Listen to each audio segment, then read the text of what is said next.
السلام علیکم ورحمۃ اللہ وبرکاتہ. قواعد یعنی grammar M A Arabic semester first paper two پرچے دوم مانو ہم پڑھ رہے تھے، اور اس میں مختلف چیزیں ابھی تک ہم نے دیکھ لی ہے، جس میں ہم اعراب اور بنا کے بارے میں پڑھ رہے تھے بلاک فرسٹ، اور اکائی ون ایک یعنی یونٹ ون کلمہ کی تعریف اور اس کے اقسام ہم نے دیکھ لیے. اکائی ٹو یعنی یونٹ ٹو میں ہم نے معرب و مبنی تعریف و تقسیم ہم نے دیکھا، اور اب ہم یونٹ تھری اکائی تین اعراب تقدیری، اعراب الملحقات الجمل، یہ ہم دیکھ رہے تھے. آج ہمیں اعراب تقدیری دیکھنا ہے، پڑھنا ہے. شروع کرتے ہیں. کلمہ کے آخر میں اعراب تقدیری، کلمہ کے آخر میں عامل کے اثر کے ظاہر نہ ہونے کو اعراب تقدیری کہتے ہیں. سوال یہ ہے کہ اعراب تقدیری کیا ہے؟ کلمہ کے آخر میں عامل کے اثر کے ظاہر نہ ہونے کو اعراب تقدیری کہتے ہیں. عربی زبان میں ہر اس کلمہ معربہ کا اعراب تقدیری ہوگا جس پر لفظی اعراب کا اظہار دشوار یا ناممکن ہو. عربی زبان میں ہر اس کلمہ معربہ کا اعراب تقدیری ہوگا جس پر لفظی اعراب کا اظہار دشوار یا ناممکن ہو. تو اعراب تقدیری معرب کلمات پر ہوتا ہے، اور کن معرب کلمات پر؟ ان معرب کلمات پر جہاں پہ لفظی اعراب کا اظہار دشوار یا ناممکن ہو، یا کسی لغوی تقاضے کے خلاف ہو. اس لحاظ سے تقدیری اعراب کے تین اہم سبب ہے جو حسب ذیل ہے. نمبر ایک، اعراب لفظی کے اظہار کا ناممکن ہونا، یا تو وجہ یہ ہوتی ہے، یا اعراب لفظی کے اظہار کا دشوار ہونا. نمبر دو، یا نمبر تین، اعراب لفظی کے اظہار کا کسی لغوی تقاضے کے خلاف ہونا. یہ تین اسباب ہوتے ہیں جس کی وجہ سے اعراب تقدیری آتی ہے. اب ہم ایک ایک کر کے ان کو دیکھ لیں گے. پہلے اعراب لفظی کے اظہار کا ناممکن ہونا. اعراب تقدیری کے اعراب لفظی کے اظہار کا ناممکن ہونا، یعنی اعراب تقدیری کیوں آتے ہیں؟ اس کی ایک وجہ ہے کہ لفظ اعراب کا اظہار ہونا ناممکن ہوتا ہے. اب اعراب لفظی کے اظہار کے ناممکن ہونے کی دو صورتیں ہیں. کہاں پہ ناممکن ہوتا ہے؟ دو صورتوں میں. نمبر ایک، اسم مکسور. نمبر دو، افعال معطلہ بالالف، یعنی ایسے افعال جن کے آخری جن میں حروف علت ہو، جن میں حرف علت الف آئے، ان میں بھی لفظی اعراب کا آنا ناممکن ہے. اب ان کی تفصیل ہم دیکھ لیں گے. پہلا ہے اسم مکسور. اسم مکسور کسے کہتے ہیں؟ وہ اسم معرب ہے. اسم مکسور وہ اسم معرب ہے جس کے آخر میں الف ثابتہ ہو. الف جس میں الف مکسورہ آخر پر ہو اسے اسم مکسور کہتے ہیں. الف مکسورہ جس کے آخر میں ہو اس اسم کو اسم مکسور کہتے ہیں. یا وہ اسم معرب ہے جس کے آخر میں الف ثابتہ ہو. الاسم المکسور هو اسم معرب آخرہ الف ثابتۃ. هو اسم، الاسم المکسور هو اسم، یہ اسم ہے، معرب، یہ معرب ہے، آخر ہو، اور اس کا آخر ہوتا ہے الف ثابتۃ، اس کے آخر میں الف ثابت ہوتا ہے.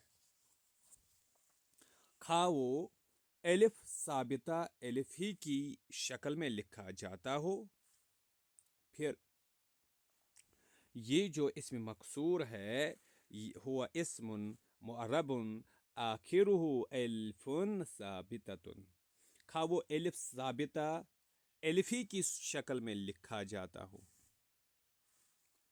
جیسے عصا، الفی کی صورت میں اس کے آخر پر الف ثابتہ لکھا جاتا ہے، یا رضا، یا پھر یا کی شکل میں جیسے فتح، ہدا۔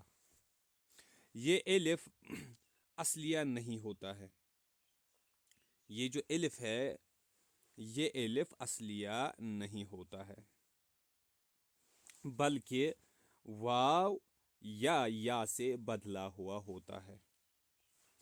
عصا کا الف واو سے بدلا ہوا ہے اور فتح کا الف یا سے بدلا ہوا ہے۔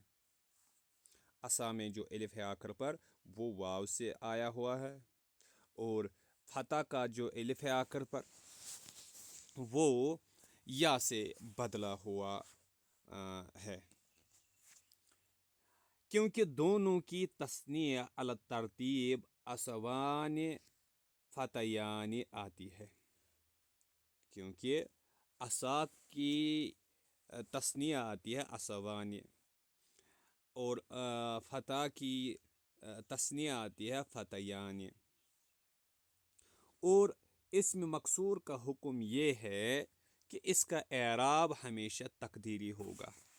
اب یہ جو اسم مکسور ہے اس کا اعراب ہمیشہ تقدیری ہوگا، اور حالت رفع و نصبی و جری میں حرکات مقدر کے ساتھ ہوگا، حرکات مقدر کے ساتھ ہوگا، کیونکہ الف پر کسی حرکت کو ظاہر کرنا ممکن نہیں ہے۔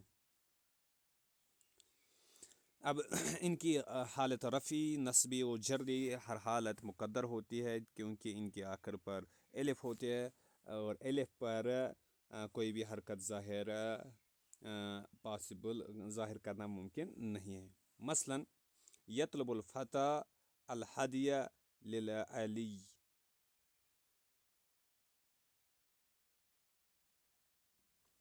اس مثال میں الفتح فاعل مرفوع ہے اور علامت رفع ضمہ مقدرہ ہے۔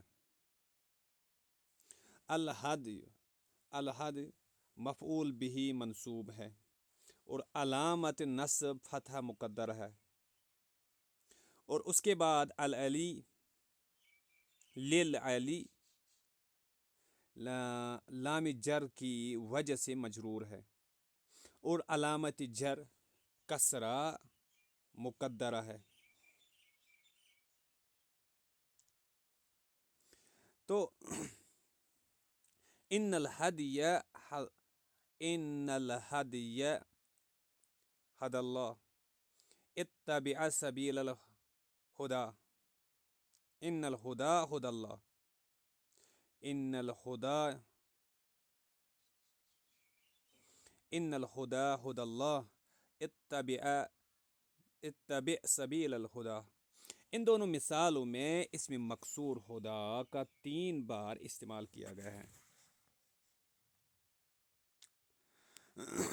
پہلی بار ان کا اسم ہونے کے سبب منصوب ہے، دوسری بار اسی کی خبر ہونے کے سبب مرفوع ہے، اور آخری بار سبیل کی جانب مضاف ہونے کی وجہ کے سبب مجرور، اور تینوں احوال میں علی ترتیب علامات اعراب فتحہ، ضمہ اور کسرہ مقدرہ ہے۔ اب اور ایک جملہ اور ایک مثال، رضا اللہ اسم الغایات، ان الرضا الناس غایت لا تدرک احرص علی رضا اللہ۔ اس میں پہلی مثال میں رضا مبتدا مرفوع ہے، دوسری میں اسم ان منصوب ہے، ان رضا، اور تیسری مثال میں علی حرف جر داخل ہونے کے سبب احرص علی رضا اللہ، حرف جر داخل ہونے کے سبب مجرور ہے، اور ہر جگہ اعراب تقدیری ہے۔ ان مثالوں سے یہ بات پوری طرح واضح ہو جاتی ہے کہ چونکہ اسم مکسور کے آخر میں الف لازم ہوتا ہے جس پر کوئی حرکت نہیں آ سکتی ہے، لہذا اس پر آنے والی تمام حرکتیں مقدر ہوتی ہیں۔ دوسرا ہے افعال معطل بالالف۔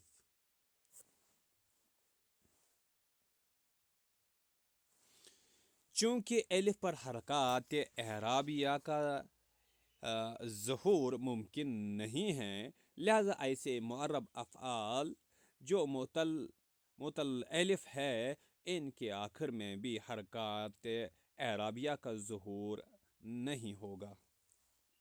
چونکہ الف پر حرکات اعرابیہ کا ظہور ممکن نہیں ہے، لہذا ایسے معرب افعال جو معطل الالف ہے ان کے آخر میں بھی حرکات اعرابیہ کا ظہور نہیں ہوگا۔ مثلا یہوی، یرضا، یخشا جیسے یہوی الفتى فتى النجح، لن يرضى العاقل بالکسل، لم یخش المؤمن الا اللہ۔ ان تینوں مثالوں میں پہلی دو میں یہوی مرفوع اور یرضا منصوب ہے۔ ان تینوں مثالوں میں پہلی دو میں یہوی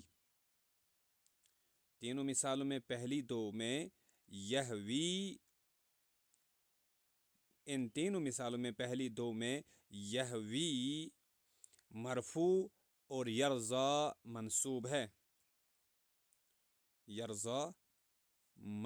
ہے اور دونوں کے اعرابی علامت ضمہ اور فتحہ مقدر ہے کیونکہ دونوں فعل مضارع معطل بالالف ہے اور ان پر ضمہ اور فتحہ ظاہری طور پر لانا ممکن نہیں ہے، اور حالت جزم میں الف حذف ہو جائے گا، لم یخش الف حذف ہو جائے گا اور اس کی علامت کے طور پر فتحہ باقی رہے گا۔ تیسری مثال میں لم یخش المؤمن الا اللہ میں یخشا مجزوم ہے اور علامت جزم حذف الف ہے۔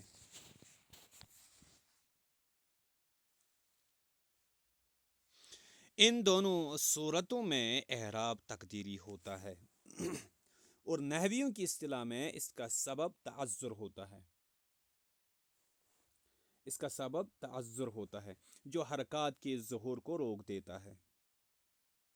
تعذر کا معنی ہے کسی صورت میں اعراب کا اظہار ممکن ہی نہ ہو۔ رضا اللہ اسم الغایات میں رضا کا اعراب یوں بیان کیا جائے گا: رضا مبتدا مرفوع ہے اور اس کی رفع کی علامت ضمہ مقدرہ ہے۔ رضا مبتدا مرفوع ہے اور اس کی رفع کی علامت ضمہ مقدرہ ہے جسے تعذر نے ظاہر ہونے سے روک دیا ہے۔ رضا مبتدا مرفوع علامته رفعه الضمہ المقدرہ التي منع من ظہورها التعذر۔ اور یہوی الفتح میں فعل مضارع یہوی کا اعراب یوں بیان کیا جائے گا: یہوی فعل مضارع مرفوع ہے کیونکہ یہ ناصب و جازم سے خالی ہے اور اس کی رفع کی علامت ضمہ مقدرہ ہے جسے تعذر نے ظاہر ہونے سے روک دیا ہے۔ یہوی فعل مضارع مرفوع لأنه خال من الناصب والجازم وعلامت رفعه الضمہ المقدرہ التي منع من ظہورها التعذر۔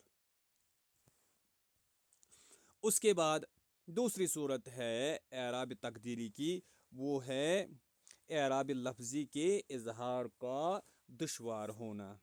جہاں پہ اعراب لفظی دشوار ہو وہاں پہ پھر اعراب تقدیری لاتے ہیں۔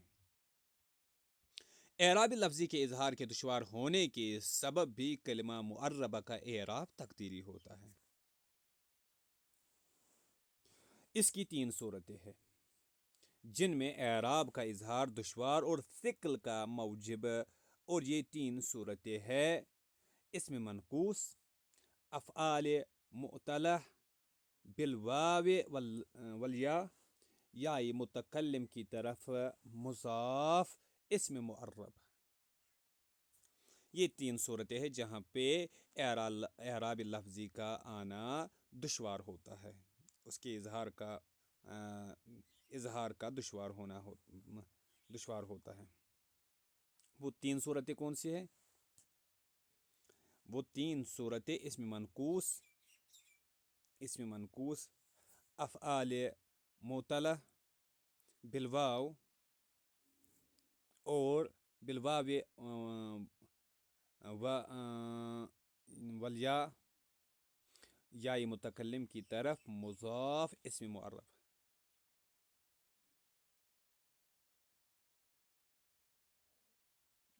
اچھا، اب سوال یہ ہے کہ اسم منقوص کیا ہے؟ یہ وہ اسم ہے، وہ اسم معرب ہے جس کے آخر میں یا ثابتہ ہو اور اس کا ما قبل مکسور ہو۔ اس سے پہلے تھا اسم منقوص، یہ ہے اسم منقوص، اور اس سے پہلے تھا اسم مکسور۔ اسم مکسور کیا تھا؟ وہ اسم معرب جس کے آخر میں الف ثابتہ ہو، اور یہ ہے اسم منقوص، یعنی وہ اسم معرب ہے جس کے آخر میں یا ثابتہ، اس میں تھا الف ثابتہ، اس میں ہے یا ثابتہ، اور اس اسم منقوص میں یا ثابتہ آخر میں ہوتا ہے، اور اس کا ما قبل جو ہوتا ہے وہ مکسور ہوتا ہے۔ الاسم المنقوص هو اسم معرب آخره یاء لازمہ مکسور ما قبلها۔ اور اگر کسی اسم معرب کے آخر میں یا غیر ثابتہ یا غیر لازمہ ہو، الاسم المنقوص هو اسم معرب آخره یاء لازمہ مکسور ما قبلها۔ اگر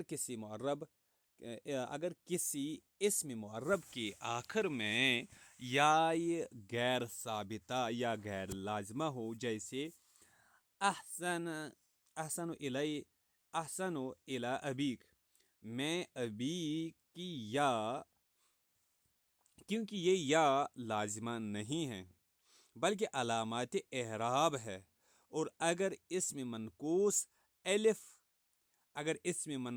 الف اور لام سے خالی ہو جائے تو حالت رفعی و نصبی میں یہ یا محذوف ہو جاتی ہے، جیسے حکم قاض علی جان، لیکن حالت نصب میں باقی رہتی ہے، جیسے رأیت قاضیا۔ تو ایک تو ہم نے یہ بتایا اسم منقوص وہ اسم ہے جس کے آخر میں یا ثابتہ ہو اور اس کا ما قبل مکسور ہو۔ الاسم المنقوص ہوا اسم معرب آخر یا لازمہ مکسور ما قبلها۔ ہاں، اگر کسی معرب کے آخر میں یا لازمہ نہ ہو، یا غیر ثابتہ ہو یا غیر لازمہ ہو، غیر ثابتہ ہو غیر لازمہ ہو، تو پھر وہاں پہ یعنی اس میں شامل نہیں ہے۔ اور اگر اسم منقوص الف اور لام سے خالی ہو جائے، یعنی اگر اسم منقوص کے شروع میں الف لام نہ لکھا جائے، تو حالت رفع و نصبی میں یہ جو یا آخر پر یا لازمہ ثابتہ ہوتی ہے یہ محذوف ہو جاتی ہے، یہ ڈراپ ہو جاتی ہے، جیسے حکم قاض علی جان۔ اور اس منقوص میں حالت رفع و نصبی کی صورت میں جب اس میں الف لام ڈراپ کیا جائے تو اس صورت میں یا آخر پر رفع اور نصبی حالت میں رفع اور جری حالت میں ڈراپ ہوتے ہیں، لیکن حالت نصبی میں باقی رہتی ہے، جیسے رأیت قاضیا۔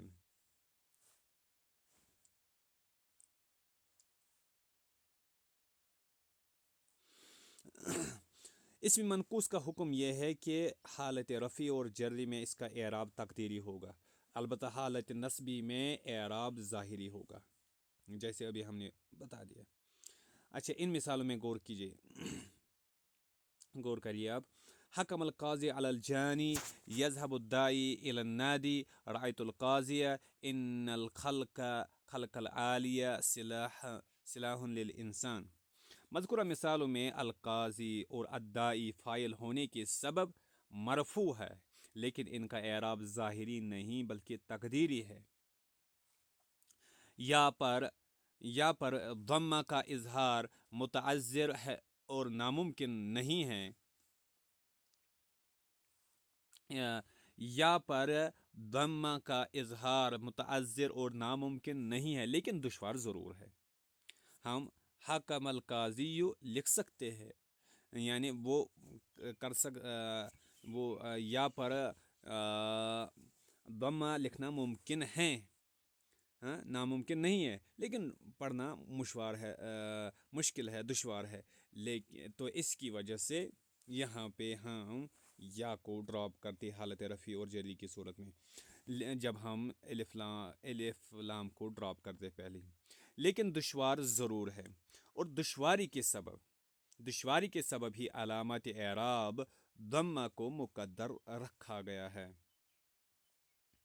اور یہی حال الجانی اور النادی کا ہے، دونوں مجرور ہے، الجانی اور النادی دونوں مجرور ہے، اور دونوں کا اعراب ظاہری نہیں تقدیری ہے، الجانی بھی اور النادی بھی دونوں مجرور ہے اور دونوں کا اعراب ظاہری نہیں تقدیری ہے۔ مثلا القاضی کے اعراب میں کہیں گے القاضی فاعل مرفوع، اور اس کی رفع کی علامت ضمہ مقدرہ ہے جو ثقل دشواری کی وجہ سے، اس میں کہتے تھے ناممکن اور متعذر ہونے کی وجہ سے، اس میں ثقل اور دشواری کی وجہ سے ظاہر نہیں ہوا۔ القاضی فاعل مرفوع وعلامت رفعہ الضمہ وعلامت رفعہ الضمہ المقدرہ التي منع من ظہورها ثقل۔ ان مثالوں سے پتہ چلا کہ حالت رفع اور جری میں اسم منقوص کا اعراب تقدیری ہوتا ہے، اس میں حالت رفع اور جری میں اسم منقوص کا اعراب تقدیری ہوتا ہے، البتہ حالت نصبی میں اس کا اعراب ظاہری ہوتا ہے، جیسا کہ آخری دونوں مثالوں میں ہے۔ اس کی وجہ یہ بتائی جاتی ہے کہ فتح اخف الحرکات ہے۔ اچھا، وجہ کیا ہے؟ وجہ یہ ہے کہ فتح اخف الحرکات ہے۔ اب یعنی حالت رفع، حالت جری میں اعراب ان میں اسم منقوص میں تقدیری سمجھا جاتا ہے، اور حالت نصبی میں اعراب بھی ظاہری ہوتا ہے۔ کیوں؟ اس کی وجہ حالت نصب میں اعراب ظاہری کیوں ہوتے ہیں؟ کیونکہ فتح اخف الحرکات سمجھی جاتی ہے، لہذا فتح کا ظہور ثقل کا موجب نہیں ہوتا ہے، جبکہ ضمہ اور کسرہ کا یا پر ظہور ثقل کا سبب ہے، تو یہ ہے وجہ۔ اور دوسری دشوار کہاں پہ ہوتا ہے؟ وہ ہے افعال معطلہ بالواو او اولیا، یعنی وہ افعال جو معطل ہوں گے جن میں حرف علت ہوگا، واو یا۔ ایسا فعل مضارع جس کے آخر میں واو یا ہو، اس کا اعراب بھی حالت رفعی میں مقدر ہوگا، اور اعراب کی یہ تقدیر دشواری اور ثقل کے سبب ہوگی، یعنی اس پر ضمہ لانا ممکن تو ہوگا لیکن موجب ثقل ہوگا۔ افعال معطلہ بالواو اول یا، ایسا فعل مضارع جس کے آخر میں واو یا ہو، اس کا اعراب بھی حالت رفعی میں مقدر ہوگا، اور اعراب کی یہ تقدیر دشواری اور ثقل کے سبب ہوگی، یعنی اس پر ضمہ لانا ممکن تو ہوگا لیکن موجب ثقل ہوگا۔ جیسے مندرجہ ذیل مثالوں میں غور کیجیے آپ۔ یقضی الحاکم یقضی الحاکم بالحق یدعو یدعو الاسلام الى العفو یسقی الفلاح الارض تجری الریاح بما لا تشتہی السفن یصحو النائم۔ مذکورہ تمام مثالوں میں افعال مضارع معطل ہے۔ ان مذکورہ تمام مثالوں میں افعال مضارع معطل ہے، واو کے ذریعے یا کے ذریعے۔ یہ مضارع کے جو ورڈز ہے یہ مضارع معطل ہے، واو کے ذریعے یا کے ذریعے، اور یہ سب حالت رفع میں ہیں، حالت رفع میں ہیں، کیونکہ ان میں سے کسی پر کوئی ناصب یا جازم نہیں آیا ہے، اور ان کا اعراب ضمہ مقدرہ کے ذریعے ہے، کیونکہ ہم جان چکے ہیں کہ واو اور یا کے ضمہ کا ظہور ثقیل ہوتا ہے۔ ان کے اعراب میں کہا جائے گا یقضی، یدعو، یسقی، تجری، یصحو، فاعل فاعل مرفوع فاعل مرفوع وعلامة رفعه الضمة المقدرة التي منع من ظهورها الثقل۔ فاعل مرفوع وعلامة رفعه الضمة المقدرة التي منع من ظهورها الثقل۔ یہ وجہ ہے ان میں، یقضی کے آخر میں یا ہے، یدعو کے آخر میں واو ہے، یسقی کے آخر میں یا ہے، تجری کے آخر میں یا، یصحو کے آخر میں واو ہے۔ ان کے یہ فعل ہے سارے، اور ان افعال میں یا واو ہے آخر پر، تو ان میں یہ حالت رفع جو ہے ان میں یہ مرفوع ہے، فاعل ان کے ساتھ ہے، فاعل ہونے کی وجہ سے تو یہ ناصب اور جازم سے خالی ہے تو مرفوع ہے، لیکن وہ رفع مقدر ضمہ مقدرہ کی صورت میں ہے، کیونکہ ان پر پڑھنا وہ مشکل ہو جاتا ہے۔ اب تیسری صورت جہاں پہ مشکل ہوتا ہے اعراب کا اظہار ظاہر کرنا، وہ ہے یا متکلم کی طرف مضاف اسم معرب۔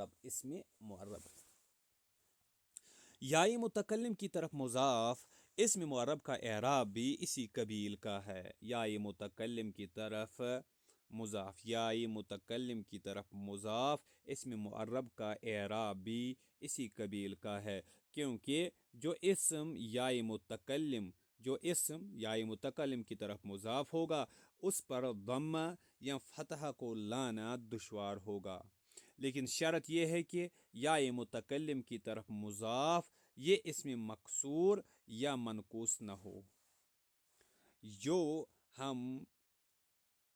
جو اسم ہم مضاف کریں گے، کس کی طرف مضاف بنائیں گے، جس اسم کو ہم مضاف بنائیں گے، جس اسم معرب کو ہم مضاف بنائیں گے یا متکلم کی طرف، اس کے لیے شرط یہ ہے کہ وہ اسم یہ ہے کہ یا متکلم کی طرف جس اسم کو ہم مضاف بنائیں گے وہ اسم مکسور نہ ہو یا منقوص نہ ہو، جو ہم نے اوپر مکسور، الف مکسور جس کے آخر میں ہوتا ہے، منقوص جس کے آخر میں یا ثابت قبل ما قبل یعنی مکسور ہوتا ہے، وہ یا اور نہ تثنیہ اور جمع مذکر سالم ہو۔ یا شرط یہ ہے، ہم نے کیا کہا، دوبارہ ہم کہیں گے، جو اسم یا متکلم کی طرف مضاف ہوگا اس پر ضمہ پیش یا فتحہ یعنی زبر کو لانا دشوار ہوگا، لیکن شرط یہ ہے کہ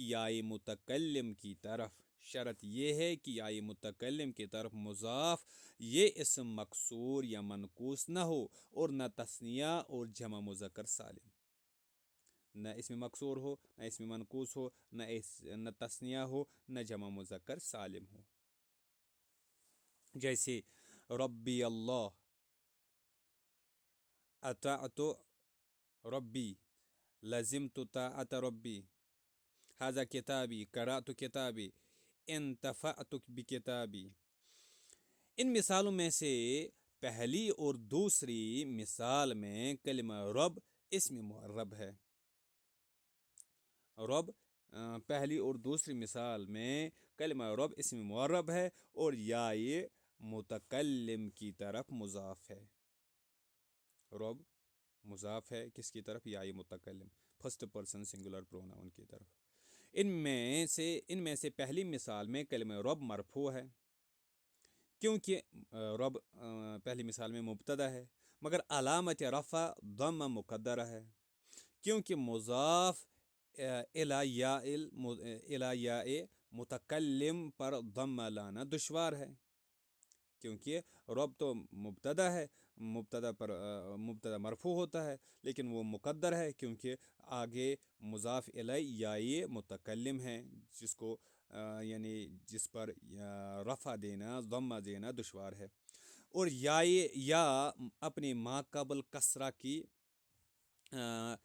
متقاضی ہے، اس لیے یا متکلم سے پہلے آنے والے کلمے کے آخری حرف کی حرکت ہمیشہ کسرہ ہوگی۔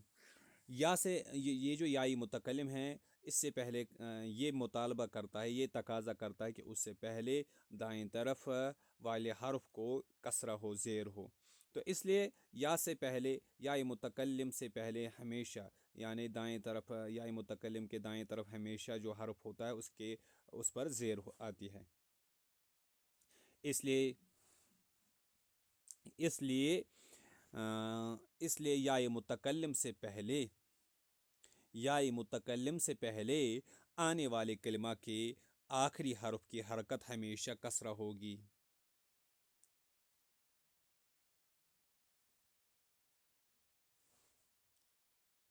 یا متقاضی ہے، اس لیے یا متکلم سے پہلے آنے والے کلمہ کے آخری حرف کی حرکت ہمیشہ کسرہ ہوگی۔ دوسری مثال میں کلمہ رب منصوب ہے۔ اب دوسرا کلمہ دیکھ، اطاعت ربی، اس مثال میں رب جو ہے منصوب ہے کیونکہ مفعول بھی ہے۔ اطاعت ربی، دوسری مثال میں کلمہ رب منصوب ہے کیونکہ مفعول بھی ہے اور اس کی علامت فتح بھی مقدر ہے۔ تیسری مثال میں لزمت طاعت ربی، جس میں کلمہ رب مضاف الیہ ہونے کی حیثیت سے مجرور ہے اور وہ خود بھی یا متکلم کی طرف مضاف ہے، اور وہ یا بھی اپنے ما قبل کسرہ چاہتی ہے۔ اب اگر اضافت کو موجود کسرہ کا سبب مانا جائے تو اعراب ظاہری ہے، اور اگر یا کے تقاضے کو اس کا سبب مانا جائے تو اعراب تقدیری ہے۔ ٹھیک، ابن مالک اور جمہور کا مذہب ہے کہ لزمت طاعت ربی جیسے مثالوں میں اعراب تقدیری ہے، یعنی اس پر موجود کسرہ اعرابی نہیں ہے بلکہ یائی متکلم کے اقتضاء کا سبب ہے۔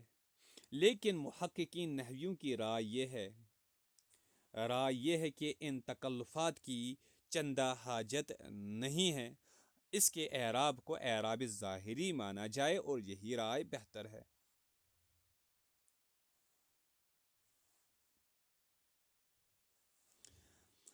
اب اس کے بعد اعراب، ہم نے کہا تھا تقدیر اعراب تین وجہ سے آتی ہے، یا تو ظاہری اعراب کا ناممکن ہونا وجہ ہوتی ہے، یا ظاہری اعراب کا دشوار ہونا، یا اعراب لفظی کے اظہار کسی لغوی تقاضے کے خلاف ہونا۔ یہ تین وجہ تھی، تو اس میں دو چیزیں ہم نے بیان کی، اب تیسری وجہ ہے یہاں پہ، اور وہ ہے اعراب لفظی کے اظہار کا کسی لغوی تقاضے کے خلاف ہونا۔ کلمات معربہ پر بسا اوقات اعراب کا اظہار کسی لغوی تقاضے کے خلاف ہوتا ہے، لہذا اس پر تقدیر اعراب لایا جاتا ہے۔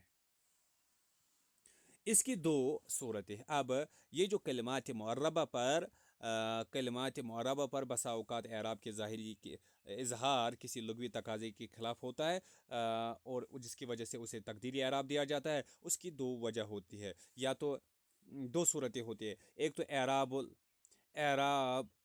المحکی، اور دوسرا اعراب المسمى به۔ محکی سے مراد وہ کلمہ ہے جس کی حکایت کی جائے، اور مسمى به سے مراد وہ کلمہ ہے جس کے ذریعے کسی کا نام رکھا جائے، مسمى به۔ جب ہم کہیں گے محکی، تو محکی سے مراد ہے، تو محکی سے کیا مراد ہے؟ محکی سے مراد ہے، محکی سے مراد ہے وہ کلمہ جس کی حکایت کی جائے، اور مسمى به سے مراد ہے وہ جس کے ذریعے کسی کا نام رکھا جائے۔ اب یہاں پہ اعراب المحکی اور اعراب المسمى به۔ اب سوال یہ ہے اعراب المحکی کیا ہے؟ اعراب المحکی پہلا ہے، عربی زبان میں حکایت کا معنی ہے کسی لفظ کو اسی طرح بیان کرنا جیسے اسے سنا ہے۔ اعراب المحکی عربی زبان میں حکایت کا معنی ہے۔ محکی کا مطلب ہوتا ہے وہ کلمہ جس کی حکایت کی جائے، وہ بات جس کی حکایت کی جائے۔ عربی زبان میں حکایت کا معنی ہے کسی لفظ کو اسی طرح بیان کرنا جیسے اسے سنا ہے۔ الحکایت ایراد اللفظ کما تسمعہ۔ حکایت کلمہ کی بھی ہوتی ہے اور جملہ کی بھی۔ حکایت کیا؟ کلمہ کی بھی ہوتی ہے اور جملہ کی بھی، اور دونوں کی حکایت ویسے ہی ہوگی جیسے انہیں سنا گیا ہے۔ عربی زبان میں حکایت کا معنی ہے کسی لفظ کو اسی طرح بیان کرنا جیسے اسے سنا ہے۔ الحکایت ایراد اللفظ کما تسمعہ۔ حکایت کلمہ کی بھی ہوتی ہے اور جملہ کی بھی، اور دونوں کی حکایت ویسے ہی ہوگی جیسے انہیں سنا گیا ہے۔ حکایتی کلمہ، اس کی مثال ہے کتبت،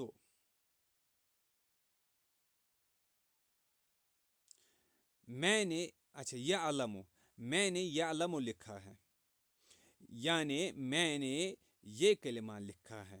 کتبت یعلم، میں نے یعلم لکھا ہے، لکھا ہے۔ کتبت یعلم، کتبت یعلم، میں نے یعلم لکھا، یعنی میں نے یہ کلمہ لکھا۔ اور یعلم فی الواقع فعل مضارع مرفوع ہے کیونکہ ناصب اور جازم سے خالی ہے، اور اس مثال میں یعلم فعل کتبت سے مفعول بھی ہے۔ کتبت سے اس مثال میں یعلم فعل کتبت سے مفعول بھی ہے اور اسے منصوب ہونا چاہیے، لیکن چونکہ وہ محکی ہے، لہذا اس کے اعراب حکائی مرفوع کو برقرار رکھا جائے گا، اور اس جملے میں اس کا اعراب تقدیری ہوگا، جس کے ظہور کو اعراب حکائی نے روک دیا ہے۔ اعراب حکائی نے روک دیا ہے، لہذا اس کے اعراب حکائی مرفوع کو برقرار رکھا جائے گا، اور اس جملے میں اس کا اعراب تقدیری ہوگا، جس کے ظہور کو اعراب حکائی نے روک دیا ہے۔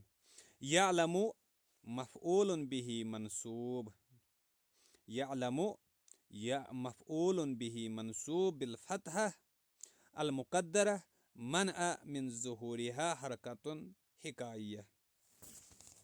مفعول به منصوب، یہ مفعول به منصوب ہے بالفتحہ مقدرہ، منع من ظہورها حرکۃ حکائیہ۔ اگر کہا جائے کہ جملہ رأیت سعیداً میں سعیدن کا اعراب بتائے تو جواب ہوگا سعیدن مفعول بھی ہے، یعنی سعیدن مفعول بھی ہے، اور اس جملے میں سعید مبتدا اور مفعول بھی خبر ہے۔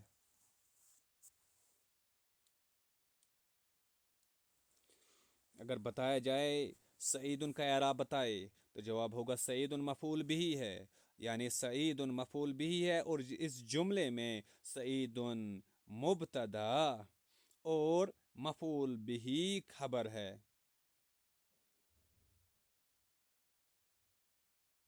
اور ہم جانتے ہیں کہ مبتدا مرفوع ہوتا ہے، لیکن اعراب حکایت کی رعایت کے سبب اسے قدیم حال پر رکھا گیا ہے، اور اس جملے میں اس کا اعراب تقدیری ہے۔ ہم کہیں گے سعید مبتدا مرفوع، مبتدا مرفوع بالضم المقدر، سعید مرفوع، سعید کیا ہے؟ سعید مبتدا ہے، مرفوع ہے بالضم، مبتدا ہے مرفوع بالضم مقدرہ، من من ظہورها حرکت الحکایہ۔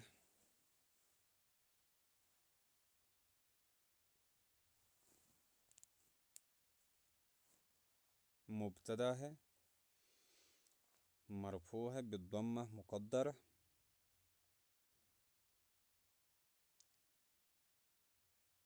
منع من ظہورها حرکت الحکایہ۔ یعلم کیا ہے؟ مفعول بھی،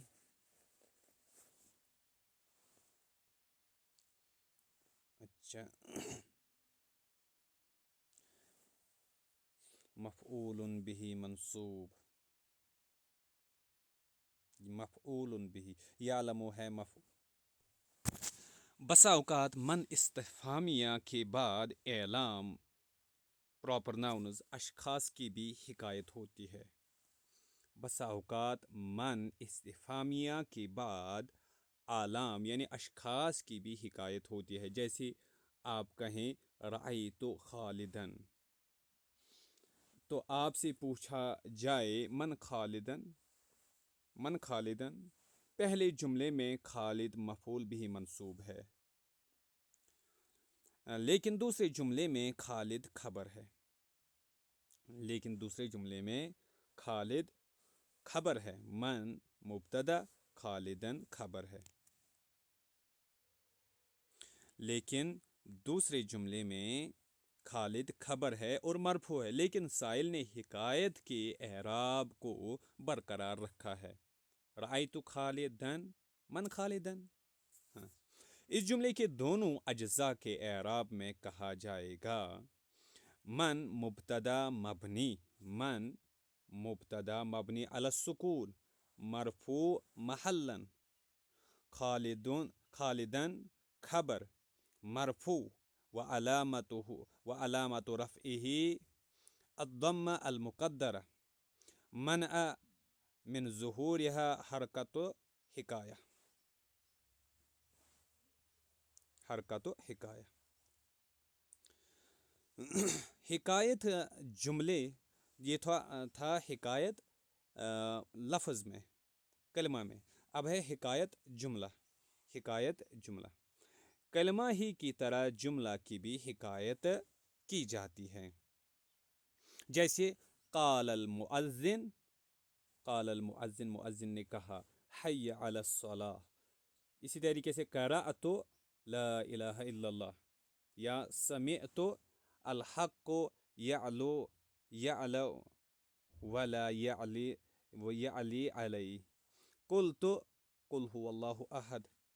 ان جملوں میں قال المؤذن، قرأت، سمعت، قلت کے بعد آنے والے جملے محقی جملے ہیں، محقی جملے ہیں، یہاں جملہ محکیہ ہے،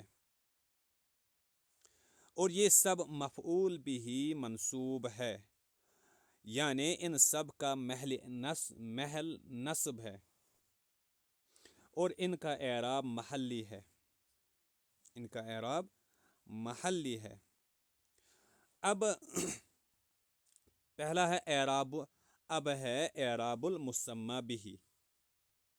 اعراب المسمى به، مسمى به ایسا نام ہے جو ایسے لفظ سے منقول ہے جس کی زبان میں ایک اصل ہے اور اس کا اعراب بھی تقدیری ہوتا ہے.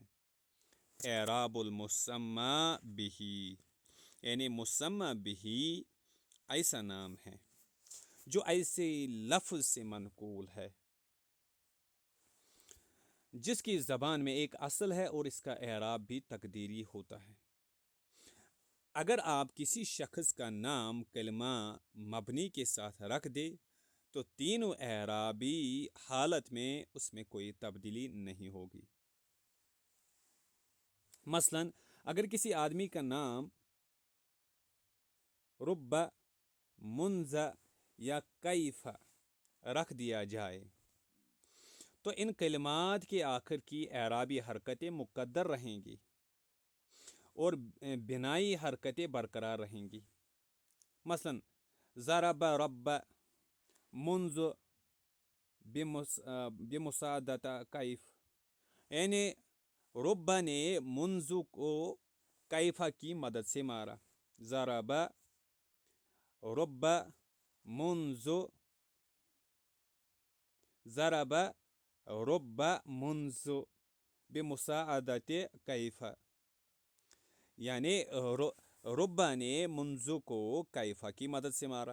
اس مثال میں ربا فاعل مرفوع ہے، فاعل مرفوع ہے جس کی علامت ضمہ مقدرہ ہے، جسے بنائے اصلی کی حرکت نے ظاہر ہونے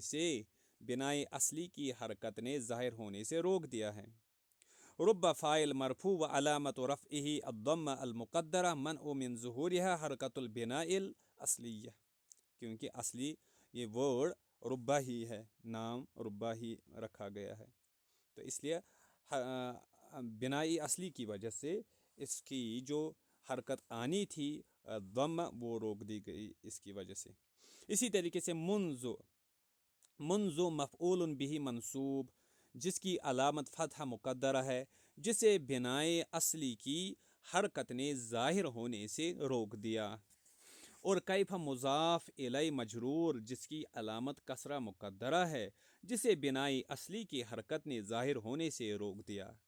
اس کی ایک مثال لفظ حسنین ہے، یہ تثنیہ ہے اور حالت نصبی یا جری میں ہے، اور ان دونوں حالتوں میں اس کا اعراب یا اور نون کے ساتھ آتا ہے. لیکن اگر کسی کو اس کلمہ کی اسی حالت کے ساتھ موسوم کر دیا جائے تو حالت رفعی میں بھی یہ یوں ہی رہے گا، اور ان دونوں حالتوں میں اس کا اعراب یا اور نون کے ساتھ آتا ہے. لیکن اگر کسی کو اس کلمہ کی اسی حالت کے ساتھ موسوم کر دیا جائے، اگر اب نام ہی حسنین کسی کو رکھا جائے تو حالت رفعی میں بھی یہ یوں ہی رہے گا. مثلا جاء حسنین، اور اس مثال میں یہ کلمہ فاعل مرفوع ہے جس کی علامت ضمہ مقدرہ ہے، جسے بنائے اصلی کی حرکت نے ظاہر ہونے سے روک دیا. اسی طرح زیدان اور حمدان وغیرہ بھی ہے، یہ ورڈز بھی تثنیہ ہیں لیکن یہ نام رکھے گئے ہیں، تو اس کی نام رکھنے کی وجہ سے اگر یہ یعنی نصب کی صورت میں بھی آئیں گے، جر کی صورت میں بھی آئیں گے، مجرور ہونے کی، تو اسی طرح رکھے جائیں گے. اگر کسی کو جملہ کے ساتھ موسوم کیا جائے تو اس کا اعراب بھی تقدیری ہوگا. اب اگر کسی کا نام رکھا گیا ہے ایک جملہ، تو جیسے وہ جملہ ہے اسی طریقے سے جیسے ایک ورڈ ہوتا ہے اسی طریقے سے وہ جملہ، جیسے ایک ورڈ مقدر اور تقدیری اعراب اسے دیا جاتا ہے، اسی طریقے سے ایک جملے کو بھی اگر کسی کا نام رکھا گیا ہے اس کا وہ بھی اسی طریقے سے تقدیری اعراب اسے دیا جائے گا. اگر کسی کو جملہ کے ساتھ موسوم کیا جائے تو اس کا اعراب بھی تقدیری ہوگا، جیسے جاد الحق وتعبد وتعبد شرن وفتح اللہ وغیرہ. یہ جملے ہے، یہ نا جاد الحق ایک جملہ ہے. وتعبد شرن وفتح اللہ یہ ایک جملہ ہے لیکن نام رکھا گیا ہے، تو ان کی اعراب بھی تقدیری ہوگی. ان کی اعراب بھی تقدیری ہوگی. اس کے بعد ہے اعراب اعراب الملحقات.